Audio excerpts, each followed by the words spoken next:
আসসালামু আলাইকুম, কি অবস্থা? সবাই কেমন আছেন? কয়েকদিন ধরে একটা প্রশ্ন বারবার পাচ্ছি, সেটা হচ্ছে যে কারো যদি মেধা দুর্বল হয়, কেউ যদি কম বুঝে, কেউ যদি একটু স্লো হয়, বা হচ্ছে কেউ যদি গ্রামার কম বুঝে, গ্রামার পারে না, এমন যদি হয় তাহলে কি আমরা কি তাকে প্রজেক্ট থেকে বের করে দিব? আমরা তাকে প্রজেক্ট থেকে বের করব না। দেখেন, মেধা কম হওয়া এটা আপনার অপরাধ না, হ্যাঁ?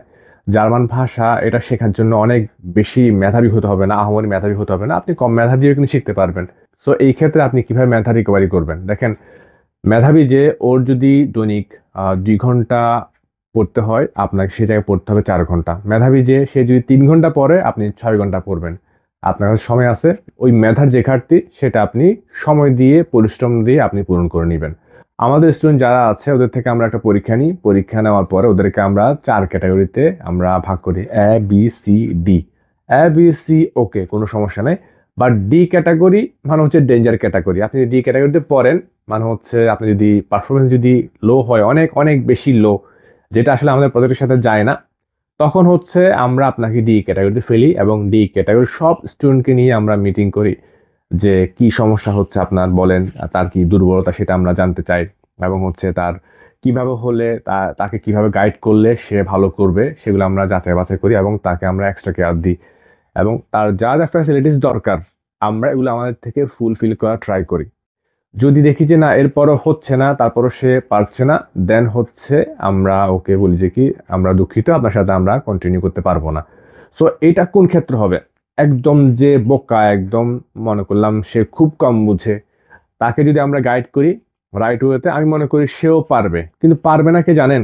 যে একদম অলস, খুবই অলস, আগ্রহ কম, এমন মানুষ সে পারবে না।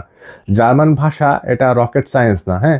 এটা যে আপনার শিখতে যে অনেক অনেক মেধাবী হতে হবে, অনেক ফাস্ট হতে হবে, হ্যাঁ, শহরের ছেলে হতে হবে, বিষয়টা কিন্তু এমন না। আপনার অনেক কম মেধা হলেও আপনি যদি সঠিক গাইডলাইন পান, আপনি যদি একটু নার্সিং পান, তাহলে হচ্ছে কি আপনি শিখতে পারবেন। আমি মনে করি শিখতে পারবেন, কারণ হচ্ছে হাতের ৫টা আঙুল কিন্তু, সরি আমার ১০টা আঙুল যদিও বা, হাতের ১০টা আঙুল কিন্তু এক সমান হয় না। তো সবার মেধা এক সমান হবে না।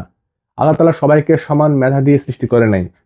তো এখন একটা ক্লাসে তো সবাই তো এক সমান না। এখন আমি যদি সবাইকে যদি একই রকম পড়া পড়াই, সবার জন্য একই রকম সলিউশন যদি আমি দিই, যে একদম দুর্বল তার কি হবে? সে তো বুঝবে না। সে তো ওদের সাথে কম্পিট করে পারবে না। কারণ হচ্ছে তার মেধা তো ওই লেভেলের না। সো যারা একটু দুর্বল তাদের জন্য আমরা এই ধরনের কিছু ব্যবস্থা রাখি। তার যা, যা সাপোর্ট দরকার আমার তরফ থেকে দিই।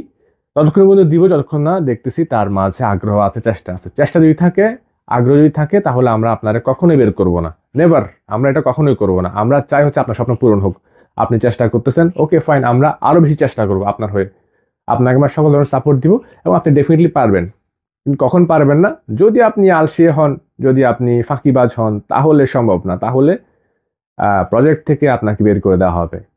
সো আপনারা যারা আসলে এটা নিয়ে টেনশন করতেছেন যে প্রজেক্ট থেকে বের করে দিবে কিনা, আমি দুর্বল, হ্যাঁ আমি তো পারি না, আমি একটু স্লো, তো এটা নিয়ে আসলে টেনশন করার কোনো দরকার নাই। জার্মানি A to Z কখনোই চাইবে না আপনার সাথে ডিসকন্টিনিউ করার জন্য। আপনি যদি সকল রুলস রেগুলেশন সবকিছু আপনি মানেন, তাহলে জার্মানি A to Z কখনোই আপনাকে প্রজেক্ট থেকে বের করবে না।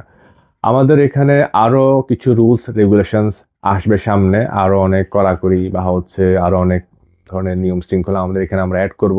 যেহেতু আমরা প্রথমবারের মতো সবকিছু অ্যারেঞ্জ করছি এবং আমি খুব ব্যস্ত সময় আসলে পার করি, আমার নিজের পড়াশোনা, দেন হচ্ছে আমার নিজের জব এবং ফ্যামিলি, তো সবকিছু মিলিয়ে আসলে আমার জন্য খুব টাফ হয়ে যায়। বাট তারপরও আসলে আমি চেষ্টা করছি যে আমাদের প্রজেক্ট যেটা সেটাকে আরো আপডেট করার জন্য আরো কি কি ফিচার্স অ্যাড করা যায় সবকিছু। আমি আসলে এটা নিয়ে কাজ করছি, কি কি ফিচার অ্যাড করলে স্টুডেন্টরা আরো সহজে শিখতে পারবে, জার্মান ভাষাটাকে আরো কিভাবে সহজে শেখানো যায়, এগুলো নিয়ে মূলত আমি কাজ করছি। আমার আরো কিছু সময় লাগবে, দেন হচ্ছে আমি আশা করছি যে নেক্সট সেশন যেগুলো আসবে এগুলোতে স্টুডেন্টরা আরো আরো ভালো কিছু ফিডব্যাক পাবে আমাদের তরফ থেকে। সো আমরা চেষ্টা করছি যে আমার তরফ থেকে সেরাটা দেওয়ার জন্য, বেস্টটা দেওয়ার জন্য ট্রাই করছি, এবং আপনি যদি আপনার তরফ থেকে বেস্টটা দেন তাহলে ইনশাল্লাহ ভালো কিছু হবে। সবাই ভালো থাকবেন। সালাম আলাইকুম।